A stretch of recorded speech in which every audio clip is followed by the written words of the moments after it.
Bon, le message qu'il y a à donner à la population, à nos compatriotes, de l'intérieur ou de l'extérieur, c'est que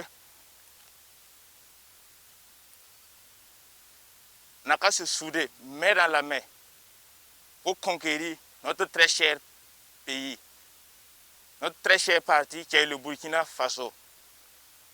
On a remarqué beaucoup de choses. On a un beau pays, un visuel.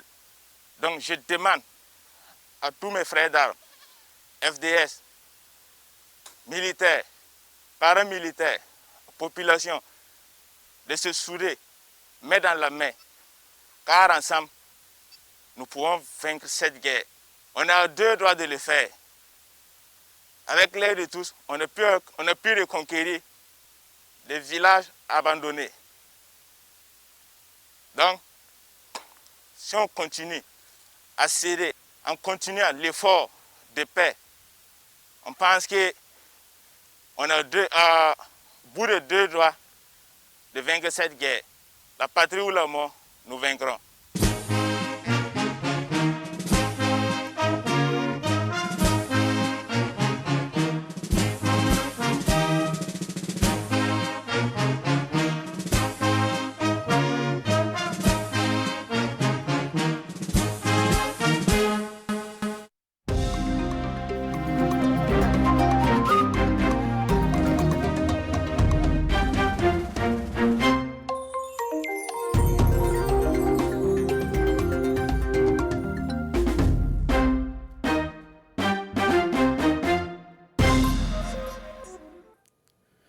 Coup de tonnerre à Ouagadougou, l'assassin présumé de l'ex-ministre et gouverneur Viviane Ouedraogo né Compaoré a été arrêté. Le procureur du tribunal de grande instance Ouagadougou vient de révéler à la presse ce matin même l'interpellation du suspect Yannick Wenpanga Bougouma par la police de l'arrondissement 12. Retrouvé en possession d'objets et téléphones volés chez la victime, le suspect est passé aux aveux. La substance dans cette édition.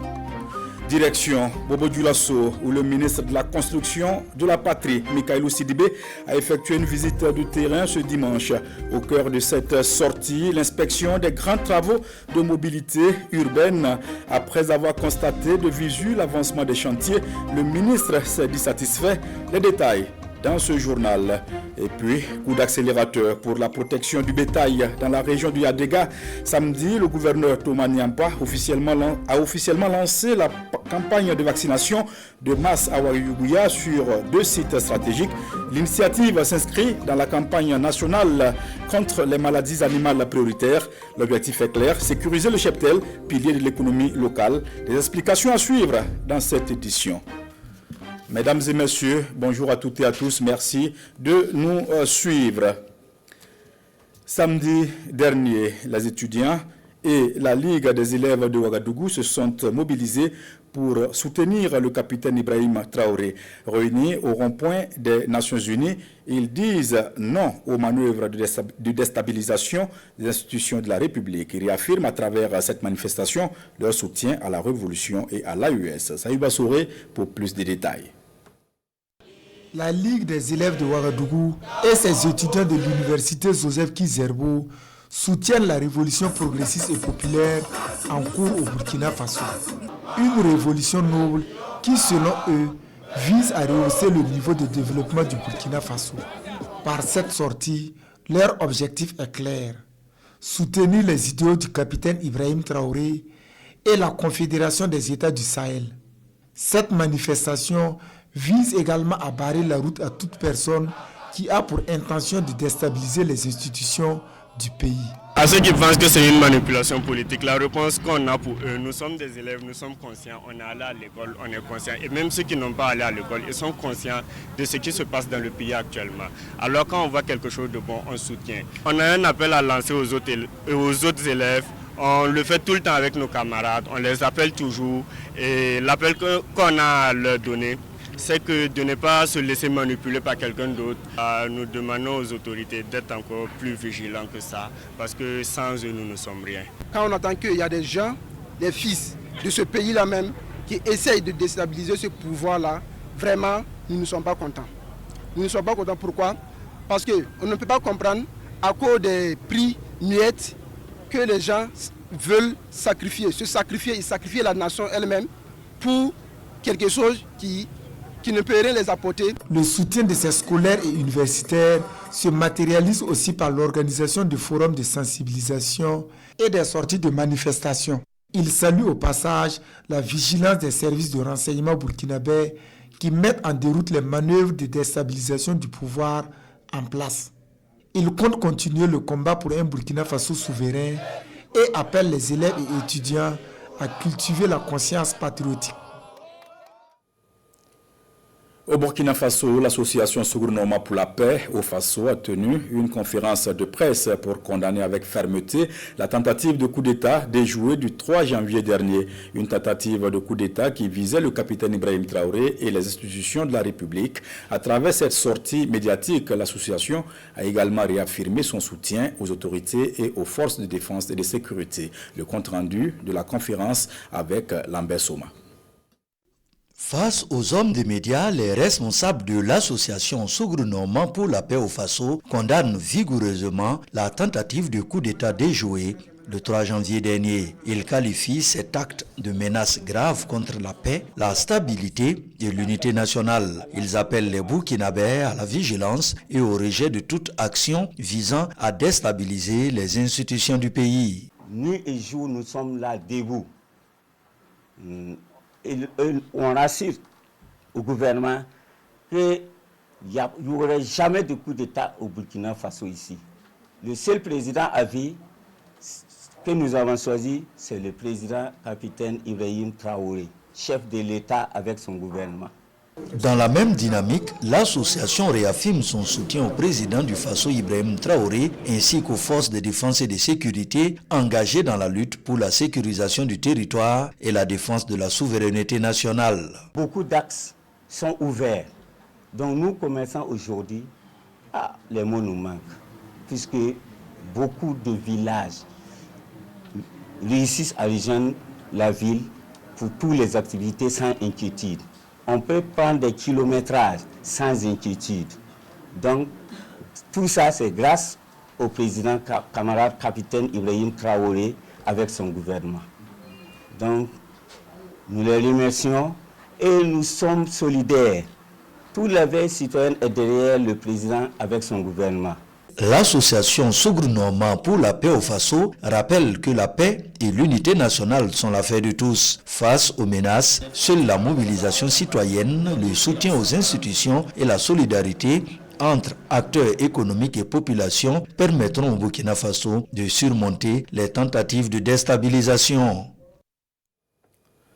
Je le disais en titre, l'ex-ministre Viviane Ouédraogo Compaoré, retrouvée morte à son domicile il y a quelques semaines, avait secoué l'opinion nationale. Ce matin, le procureur général après le tribunal de grande instance Ouagadougou a annoncé à la presse l'arrestation du suspect. Il s'agit du sieur Yannick Wenpanga Bouma. Le présumé coupable a été interpellé le 13 janvier dernier par le commissariat de police de l'arrondissement 12. Le point avec Daouda Ouattara et Adi Sandamba. L'enquête sur l'assassinat de Viviane Yolande Ouédraogo Compaoré, ancienne ministre des Transports et ancienne gouverneure de la région du Nord actuelle Yadga, a accouché d'un suspect. Âgé de 26 ans, le mis en cause Yannick Wenpanga Bougman est employé de commerce et sans domicile fixe. Il est passé aux aveux après son arrestation le 13 janvier dernier au quartier Gungain de Ouagadougou, selon le procureur du Faso, près le tribunal de grande instance Ouagadougou. Au cours des constatations effectuées le 10 janvier 2026, les enquêteurs avaient noté la disparition de certains objets de valeur appartenant à la victime, ainsi que la présence de 2 petits couteaux, armes du crime. Les investigations qui ont mobilisé toutes les forces de police judiciaire et techniques ont comporté les auditions de témoins membres de la famille de la défunte, une autopsie du corps et autres actes d'enquête. Les recherches ont permis de localiser le suspect à la gare staff de Gungain, où il a été interpellé par la brigade de recherche du commissariat de police de l'arrondissement 12. Interrogé sur les faits, le suspect déclare s'être rendu au domicile de la victime le samedi 10 janvier 2026 aux environs de 3 heures du matin en escaladant le mur du domicile. Il s'est camouflé à l'intérieur de la cour en attendant l'arrivée de la fille de ménage et l'ouverture des portes pour s'introduire dans le bâtiment. Et c'est après le retour de la victime de la prière du matin qu'il va commettre son forfait. Il déclare avoir surpris la victime dans sa chambre et l'a maîtrisée par une technique de clé de cou qu'il qualifie de cadenas, l'empêchant de pouvoir alerter le voisinage. Il dit s'être adressé à la victime en ces termes alors qu'il l'étranglait. Tu es à la base de ma misère et de ma souffrance. Aujourd'hui, c'est la fin d'une longue époque. Tu as gâché ma vie par tes mensonges, occasionnant mon licenciement. Il soutient s'être retiré des lieux, mais il est revenu pour s'assurer de la mort de la victime en utilisant un petit couteau qui se trouvait dans les toilettes internes de la chambre. Il l'a d'abord poignardé au cou avant de l'égorger pour s'assurer que sa mort est effective. Après le forfait, il déclare s'être rendu dans la chambre du fils de la victime pour changer de vêtements. Et dans la précipitation, il oublie sa propre chemise avant de se retrouver à la gare Stave de Gounguin, où il s'est à nouveau changé en abandonnant les habits dont il s'est emparé sur le lieu du crime. Aux enquêteurs, il donne le mobile de son crime au détail près. Pour corroborer les mobiles de son crime, il a cité notamment son interpellation et sa détention par un groupe d'autodéfense communément appelé les Kolwego pour des accusations de vol et de délinquance dans la cour de sa victime courant 2023. Son interpellation et sa détention à la maison d'arrêt et de correction de Ouagadougou pour des accusations de vol à la gare Staff Théâtre Populaire de Ouagadougou. La convocation de son père depuis Kongoussi par la victime pour des faits qu'il qualifie de calomnie et de dénigrement qui ont terni l'image de son père du nom de Bougma Pierre. Il est à noter que le père de Bougma Wenpanga Yannick est le neveu de la victime, en ce que la grand-mère paternelle du suspect est sa sœur utérine. Au moment de son interpellation, le suspect avait en sa possession 3 téléphones Android, une tablette et un sac à main d'âme, des objets appartenant tous à la victime. Par ailleurs, l'habit du mis en cause abandonné sur les lieux au moment des faits a été identifié et retrouvé suite aux détails fournis par celui-ci. Yannick Wenpanga Bougman sera présenté au procureur du Faso ce lundi 19 janvier 2026. À cette conférence de presse, le procureur du Faso salue l'engagement et la détermination des enquêteurs ainsi que la franche collaboration des populations qui œuvrent aux côtés des forces de défense et de sécurité pour combattre l'insécurité urbaine sous toutes ses formes. Autre actualité, Mikailou Sidibé, ministre de la Construction, de la Patrie, séjourne depuis hier dimanche à Bobo-Dioulasso. Le ministre a visité des travaux entrant dans le cadre du projet de la mobilité urbaine et du désenclavement des villes secondaires. Il a pu constater l'avancement des travaux exécutés à près de 50%. Hassan Gourabou, Saïba Mamboné, reportage. Du quartier Safalo au secteur 22 et 23 de la ville de Bobo-Dioulasso. Le projet de mobilité urbaine et de désenclavement des villes secondaires prend progressivement forme. Assainissement, élargissement de voies. Les travaux avancent à un rythme jugé satisfaisant par les autorités. Sur le terrain, le ministre de la Construction de la Patrie s'imprègne des réalités, interroge les responsables techniques et s'assure du respect des normes et des délais. Un projet stratégique qui vise à améliorer la circulation, désenclaver plusieurs quartiers et renforcer l'attractivité de la ville. Ici particulièrement, c'est le projet de mobilité et de développement urbain des villes secondaires qui a été lancé en 2025 par le camarade Premier ministre et qui a indiqué toute l'urgence, qui a passé des messages forts en termes de respect du délai, mais aussi de la qualité des travaux. Nous sommes à un taux global d'exécution d'environ 45% et un délai consommé de 60%. Et des difficultés nous ont été signalées et nous pensons que avec les acteurs, avec l'ensemble des acteurs, des solutions seront trouvées, notamment en termes d'approvisionnement de granulats, mais aussi dans certains quartiers, les questions de déplacement des réseaux, des concessionnaires qui pourraient potentiellement freiner l'état d'avancement des travaux. Donc, en ce qui concerne en tout cas le projet d'assainissement, nous sommes confiants du respect des délais. Le projet comprend plusieurs composantes majeures, notamment la réalisation d'ouvrages d'assainissement, l'aménagement de trottoirs, de caniveaux et la réhabilitation de voiries urbaines. Malgré avec les difficultés, on est en train d'avancer pour pouvoir aller vite. Voilà, parce que pourquoi vous-même, vous tous, vous nous connaissez. Nous sommes les acteurs de la ville aujourd'hui. Moi, mon souci aujourd'hui, c'est pouvoir livrer des infrastructures de qualité à la population et à moi-même. On a les caniveaux d'un côté et on a aussi des canaux spécialement conçus pour pouvoir drainer les eaux de pluie, notamment dans la partie nord de la commune. Et donc, de ce point de vue, je pense qu'avec ces travaux, si nous arrivons à les livrer avant le début de la saison des pluies, je pense que on pourrait avoir tourné la page des grandes inondations dans la commune de Bobo. Le projet de mobilité urbaine et de désenclavement des villes secondaires s'inscrit dans la dynamique de modernisation des infrastructures urbaines engagée par les autorités. Au terme de la tournée, c'est un ministre visiblement satisfait qui quitte les chantiers tout en appelant les entreprises à maintenir le cap. Page Faso Mebo, les manifestations de solidarité se multiplient autour de l'initiative présidentielle Faso Mebo à Kaya. Samedi dernier, plusieurs couches socio-professionnelles se sont rendues sur le site de Faso Mebo pour faire des dons à hauteur de 11 tonnes de ciment. Le point des dons avec Martin Waouga Ouedraogo et Yacouba Kuala. Nous sommes sur le site de Faso Mebo à Kaya. Ici, la communauté Peul vivant à Kaya apporte sa contribution pour la construction de la nation. Elle donne 7 tonnes de ciment pour l'initiative présidentielle. Nous sommes là aujourd'hui pour répondre à l'appel du président du Faso, le camarade capitaine Ibrahim Traoré.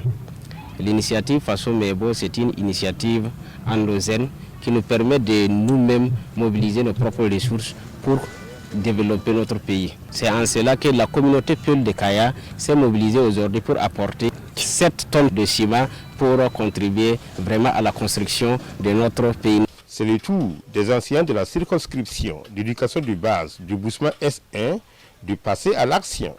Ces éducateurs remettent un bon de 3 tonnes de ciment à Faso Mebo. L'ensemble des acteurs de la SEB de Bousma S1 a apporté ce matin sa modeste contribution. L'essentiel pour nous, c'est le caractère de solidarité et d'engagement patriotique. Cette fois, c'est l'association des anciens combattants, militaires à la retraite, veuves et orphelins de Sanbon Tenga qui accompagne la construction des édifices avec un montant de 55 000 francs CFA. L'idée, c'est encourager et prouver que nous adhérons à l'initiative. Dans la même dynamique, Jean Ouedraogo, capitaine de l'armée à la retraite, et une délégation du village de Damané sont venus remettre respectivement 1 tonne de ciment, du Nescafé, du thé et la somme de 15 000 francs CFA à Faso Mebo.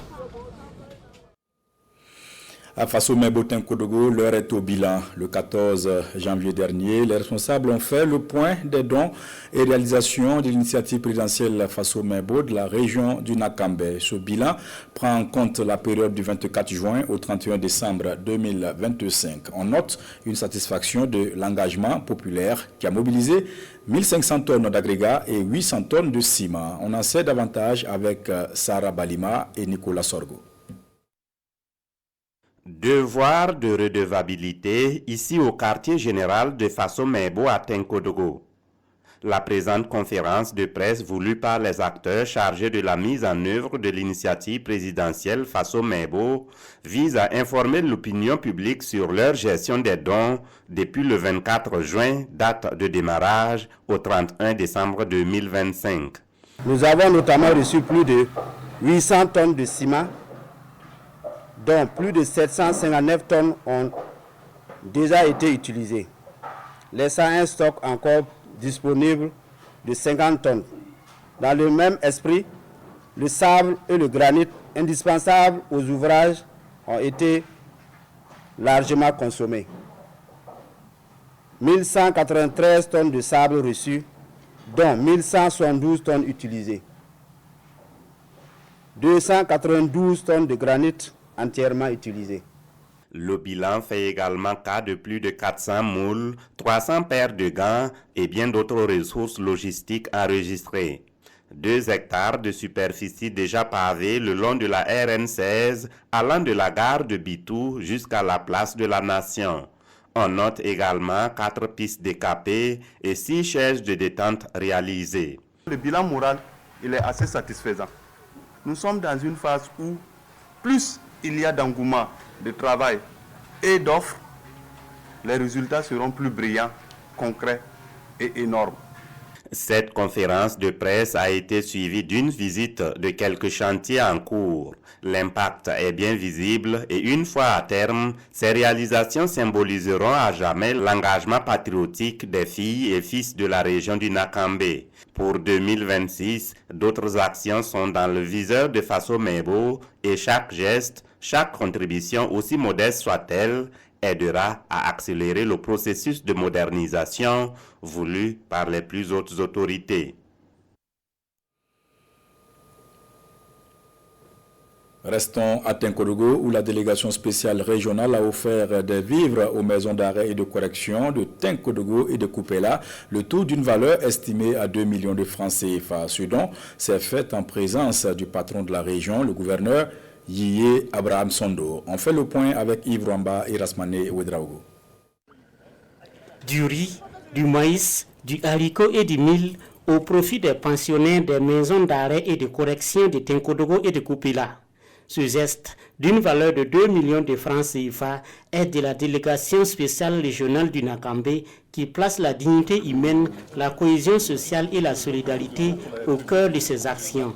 Ainsi, environ 80 sacs de vivres sont ici offerts pour renforcer l'alimentation des pensionnaires de ces deux établissements pénitentiaires. La détention est une épreuve de vie qui prive de la liberté de mouvement, mais qui ne doit pas, surtout pas, priver de la dignité humaine, ni du lien avec la communauté. Ces actions de solidarité de la délégation spéciale concernent également nos forces de défense et de sécurité, où des dons composés de matériel de réparation d'engins roulants et de carburant d'une valeur de 10 millions de francs CFA ont déjà été remis. Au nom des bénéficiaires, le directeur de la maison d'arrêt et de correction de Tinkodogo a exprimé sa reconnaissance à la délégation spéciale régionale pour ces dons qui apportent du réconfort à toutes ces personnes privées de leur liberté. Ce don vient à point nommé. Et nous étions en fin d'année et nos stocks de vivres étaient quasiment épuisés.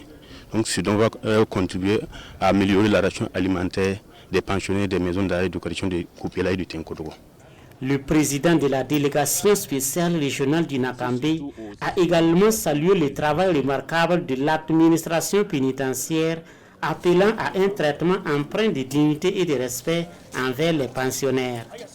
Il a aussi réaffirmé l'engagement des autorités du pays qui se sont inscrits dans une dynamique de réinsertion et de réhabilitation sociale de ces hommes et femmes en conflit avec la loi. À Diapaga, environ 312 millions de francs CFA mobilisés pour un taux d'exécution financière budgétaire de près de 60%. C'est le bilan fait par la délégation spéciale de la commune de Diapaga qui a présenté donc le bilan de la gestion et l'exécution des affaires de la période 2024-2025. Le compte rendu avec Désiré Ilboudo et Joël Tendambiga. C'était un compte rendu de la délégation spéciale de la commune de Diapaga aux organisations de la société civile, les ONG et les programmes partenaires pour le développement socio-économique de la commune. Cet exercice auquel s'est prêtée la délégation spéciale concerne la gestion et l'exécution des affaires pour la période 2024-2025. Une gestion placée sous le signe de la résilience face aux difficultés sécuritaires. On a réalisé 312 622 833 francs, avec un taux d'exécution 59,34%. Selon le président de la délégation spéciale de la commune, Siméon Toé, 59,34%, la performance enregistrée pour l'exécution du budget est le fruit des efforts conjugués de l'ensemble des acteurs intervenants dans les domaines vitaux que sont la santé, l'éducation, l'économie, la sécurité et l'action humanitaire. Cette jeunesse d'être engagée avec les PDB pour remettre le FDS à ramener la paix. C'est la résilience. C'est une situation qui nous est imposée. Il faudrait que nous aussi, on puisse être résilients. Et au corps paramilitaire, nous vous remercions pour votre endurance et que le Tout-Puissant nous accompagne toujours dans la paix de cette paix. Ténacité et résilience demeurent les maîtres mots en dépit d'un contexte sécuritaire difficile. La délégation spéciale de la commune entend relever les défis aux côtés de ses partenaires pour faire de Diapaga une commune de paix et prospère. Au ministère de la Santé, l'heure est au bilan de la mise en œuvre de la gratuité des soins. À l'occasion de la 9e rencontre bilan, l'ensemble des acteurs impliqués dans la mise en œuvre de cette politique gouvernementale réfléchissent sur les difficultés rencontrées sur le terrain ainsi que des leçons apprises afin de formuler des recommandations. Le compte rendu de cette conférence de presse avec Franck Madi Ouedraogo et Isia Kanana. Près de 10 ans après son lancement, la politique de gratuité des soins au profit des femmes enceintes et des enfants de moins de 5 ans a apporté des progrès indéniables dans la transformation durable de la santé maternelle et infantile au Burkina Faso. Une mesure gouvernementale qui aura surtout contribué à l'amélioration des principaux indicateurs de santé maternelle et infanto-juvénile. Et les chiffres sont tout aussi évocateurs en 2025. Au cours de l'année 2025, il a été réalisé 1 194 368 prestations d'accouchement et d'intervention obstétricale gratuites. 4 996 976 prestations gratuites pendant la grossesse. 6 222 736 prestations gratuites chez les enfants de moins de 5 ans. 113 716 prestations gratuites de dépistage des lésions précancéreuses du col de l'utérus. 144 843 prestations gratuites des soins des PV-VIH. 355 928 prestations gratuites des soins par les agents de santé à base communautaire. 1849 prestations gratuites du SEME et c'est également 3916 TRM et 48 592 scanners qui ont été réalisés. Malgré ces acquis, les défis restent nombreux. Et cette rencontre de Ouagadougou se veut un cadre privilégié de réflexion collective et d'analyse approfondie des résultats atteints, tout en mettant un accent particulier sur les réformes et innovations majeures pour améliorer davantage l'efficacité et l'impact de cette politique de gratuité des soins au profit des populations burkinabées. Nous avons par exemple les anticancéreux, donc notamment les cancers féminins. Nous avons également les cancers de la prostate et les cancers infantiles. Donc en plus déjà des gratuités qui sont là, nous sommes en réflexion pour voir comment élargir donc, la gratuité à ce type de traitement qui coûte très cher. Donc nous avons également la chirurgie cardiaque, donc nous avons la coronarographie. Donc tout ça, c'est des pathologies et des examens pour lesquels nous sommes en réflexion. Donc nous sommes en réflexion pour voir comment élargir donc, au maximum le panier de soins dès que ce sera possible.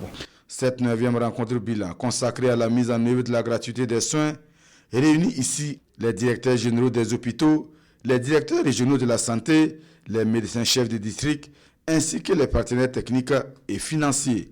Une rencontre bilan pour ainsi examiner les progrès réalisés, identifier les défis persistants et présenter les innovations destinées à améliorer l'efficacité, la transparence et la qualité des services de santé. À Ouagadougou, le gouverneur de la région du Yadega, Thomas Nyampa, est allé encourager les acteurs mobilisés pour la vaccination contre les maladies animales prioritaires et les zoonoses. Il a du coup administré des doses de vaccins aux gros et petits ruminants. Cette activité vise la protection du cheptel. Karim Ilboudo et Abdourasmane Zongo. Blouse blanche enfilée, seringue en main, bœuf ajusté, le vétérinaire de matin, Thomas Nyampa, ici à l'image, d'un geste sobre mais salvateur, administre une dose de vaccin contre les maladies animales prioritaires et les zoonoses. Le suivi de la campagne de vaccination est en marche au village de Samtenga pour les gros ruminants, tout comme au quartier Gondologo, cette fois-ci pour les petits ruminants. Les animaux de compagnie ne sont pas en reste. Nous sommes sortis pour constater du visu le bon déroulement de la campagne, pour échanger aussi avec les producteurs, pour voir leur adhésion, mais surtout leur mobilisation pour la réussite de cette campagne-là. Les acteurs sont vraiment contents, ils sont reconnaissants de la qualité de l'accompagnement du gouvernement. Le taux vaccinal est satisfaisant pour l'instant. Au niveau de la PPN, la peste des petits ruminants, nous pouvons dire que nous sommes à plus de 71% des têtes vaccinées déjà. Et la PPCB, la péripneumonie contagieuse des bovins, nous sommes en cours et au niveau de la PPCB, nous sommes à 27%. Et ce sont les gros ruminants. Et au niveau de la MNC, la maladie de Newcastle, et ça c'est au niveau de la volaille, nous sommes à un taux de plus de 97% de réalisation. Et nous pensons que d'ici la fin de la campagne, qui est fin février, nous pourrons atteindre les taux de 100%. Nous sommes entièrement satisfaits du travail qui est en train de se effectuer dans ces outils. En ce qui concerne la couverture vaccinale, c'est un plus pour l'économie régionale et c'est un plus pour l'économie nationale. En marge de la tournée, la délégation du gouverneur a fait une escale à la SONAGES pour encourager les acteurs de collecte, de stockage et de commercialisation des vivres, notamment et précisément ceux intervenant en ce moment au compte des achats borchants. De Waïguia, cap sur Bobo Dioulasso. L'ambassadrice du Canada au Burkina Faso était dans les locaux de Radio Bobo pour des échanges avec la communauté bénéficiaire du projet Solutions fondé sur la nature. Il s'agissait pour elle de s'imprégner de l'impact du projet sur la vie socio-économique des populations rurales avec l'intégration des bonnes pratiques dans le cadre de la préservation de la nature. On en sait davantage avec Bamaka Yannick Dabiré et Mouni Barou. Ils sont tous unanimes que le projet Solutions fondé sur la nature et le projet d'intégration de l'égalité des genres et de l'inclusion sociale dans les actions d'adaptation au changement climatique ont fondamentalement changé leur quotidien. J'ai 24 hectares que j'exploite. Je fais la foresterie, 11 hectares de forêt. Je fais également ces bonnes pratiques qui sont les cordons périlleux.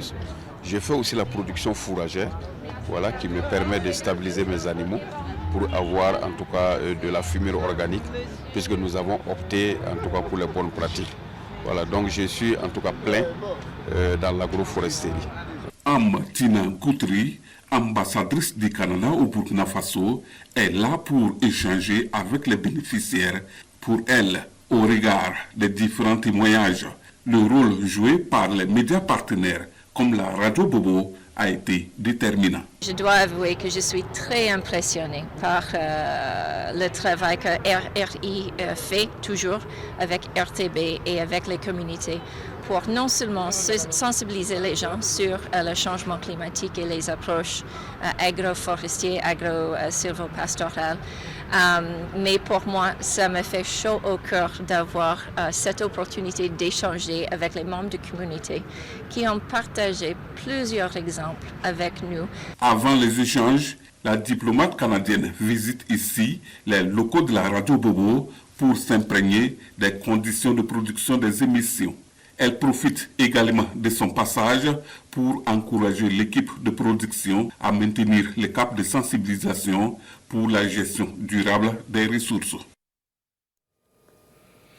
Derrière les chiffres et les bilans sécuritaires et humanitaires, il y a des souffrances qui ne font pas de bruit, des blessures intérieures que seuls des mots justes peuvent révéler. À Ouagadougou, le vendredi 12 décembre dernier, le comité international de la Croix-Rouge a récompensé 4 journalistes burkinabés dont les reportages mettent en lumière l'impact de la crise humanitaire sur la santé mentale des populations. On en sait davantage avec Tanga Kafando.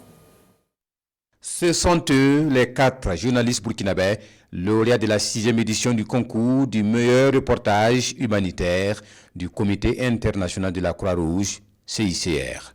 En presse en ligne, Herman Bassolé de lefaso.net a été primé pour son reportage sur la guérison collective des personnes déplacées internes à Gogo. En presse écrite, Émile Abdul Razak Segda des éditions Citoyens a mis en lumière les efforts de prise en charge psychologique et psychosociale des PDI. En radiodiffusion sonore, le jury a distingué les ex-aequo Séni Kiemtore de la RTB Dori et Frédéric Tensoba de la RTB Bobo qui ont produit respectivement sur la prise en charge psychologique des personnes déplacées internes, la lutte sur la santé mentale, un espoir porté sur ceux qui agissent et l'esprit en exil. Ces productions lèvent le voile sur les cicatrices invisibles mais profondes laissées par la crise humanitaire au Burkina Faso. Ce n'est pas seulement même les personnes déplacées internes. Nous avons également aussi des agents de santé publique comme du privé, comme les enseignants qui sont dans les zones à fort défi sécurité qui ont été affectés. Pas parce qu'ils ont été touchés directement par des attaques terroristes, mais ils ont été des témoins oculaires de ces exactions des groupes armés sur les personnes qui ont été victimes directement. À Dori, en tout cas, elles sont nombreuses, la population qui est affectée. Mais les partenaires humanitaires, et l'État et les associations, les projets font beaucoup pour assister vraiment ces personnes. Placé sous le thème « L'impact de la crise humanitaire sur la santé mentale des populations affectées au Burkina Faso », ce concours vise à promouvoir un journalisme engagé en faveur de l'action humanitaire.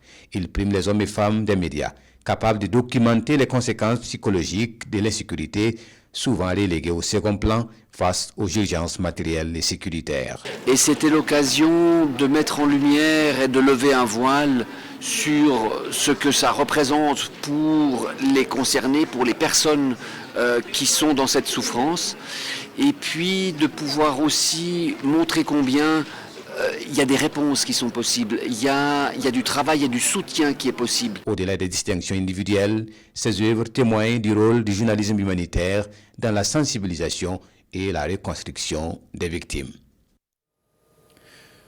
Félicitations à tous les lauréats et particulièrement à notre confrère de la RTB2 Dori, Seni Tiamtore. Le comité international mémorial Thomas Sankara, CIMTS, dispose désormais d'un répondant dans la région du Guéréko. Fort de 8 personnes, les membres du nouveau bureau régional ont été officiellement installés dans leurs fonctions ce samedi 17 janvier. Ils ont la charge de faire rayonner les idéaux du père de la révolution d'août 83. Biti Bienaon, Siriki Milogo et Jérôme Tendano. Au nombre de 8, ces membres du nouveau bureau régional du Comité international mémorial Thomas Sankara CIMTS Guéréko sont officiellement installés dans leurs fonctions.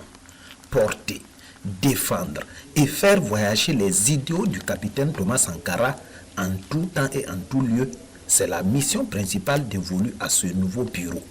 Il faut d'abord mener des actions de sensibilisation à l'endroit de l'ensemble de la population, mais en particulier de la France jeune. Aujourd'hui, il y a beaucoup qui se prévalent des idéaux sankaristes, mais qui sont dispersés.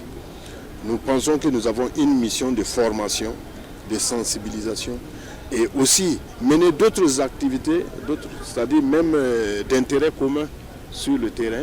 Pour mener à bien les activités du CIMTS Guéréko, ce nouveau bureau peut compter sur les autorités régionales ainsi que sur les témoins avisés et éclairés de l'histoire de la révolution sankariste.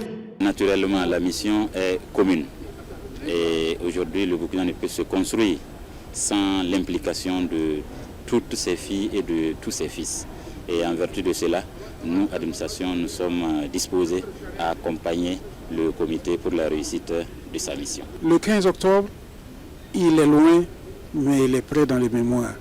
Nous devons faire en sorte que tous ces jeunes-là aient conscience de la chance qui leur est donnée avec le MPSR2, de la chance qui leur est offerte par le divin créateur de s'emparer de leur avenir.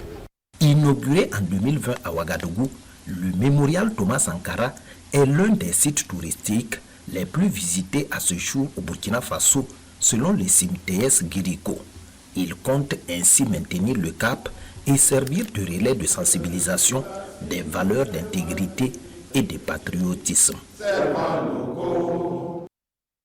La revue de presse avant de clore cette édition à la une de l'actualité, le sacre du Sénégal à la CAN Maroc 2025. Dans l'actualité des quotidiens burkinabés, l'investiture du président guinéen Mamadi Doumbouya.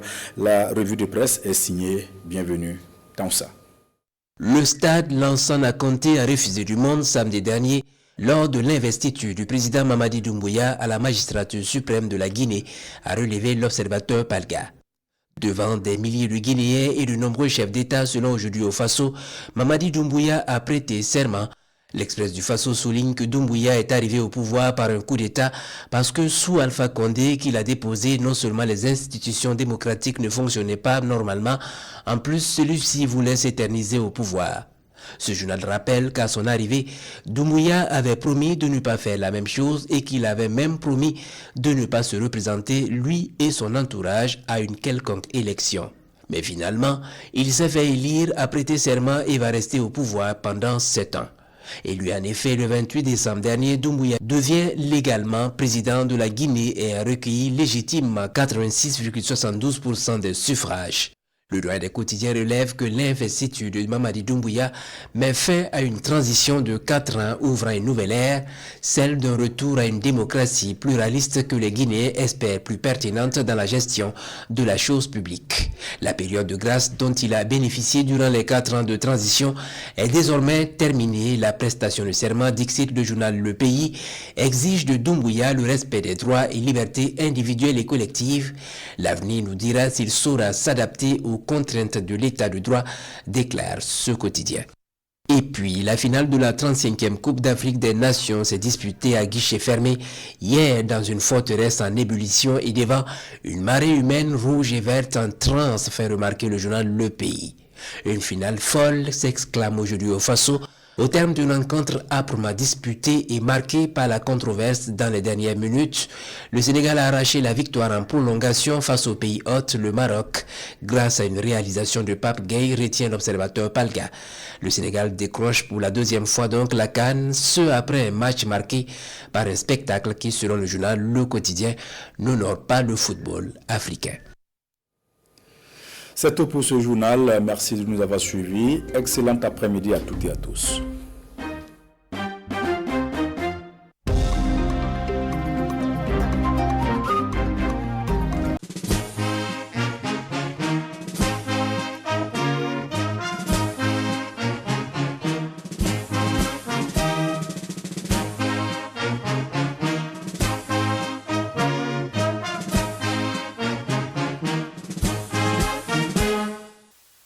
Le message que j'ai à donner à la population, à nos compatriotes, de l'intérieur ou de l'extérieur, c'est que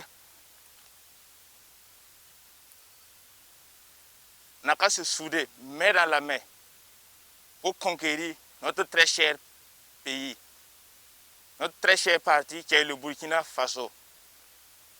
On a remarqué beaucoup de choses. On a un beau pays, un visuel.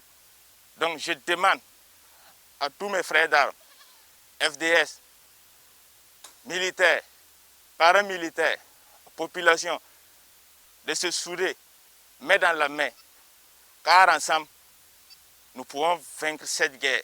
On a 2 droits de le faire. Avec l'aide de tous, on a pu reconquérir des villages abandonnés. Donc, si on continue à céder, en continuant l'effort de paix, on pense qu'on a bout de 2 droits de vaincre cette guerre. La patrie ou la mort, nous vaincrons.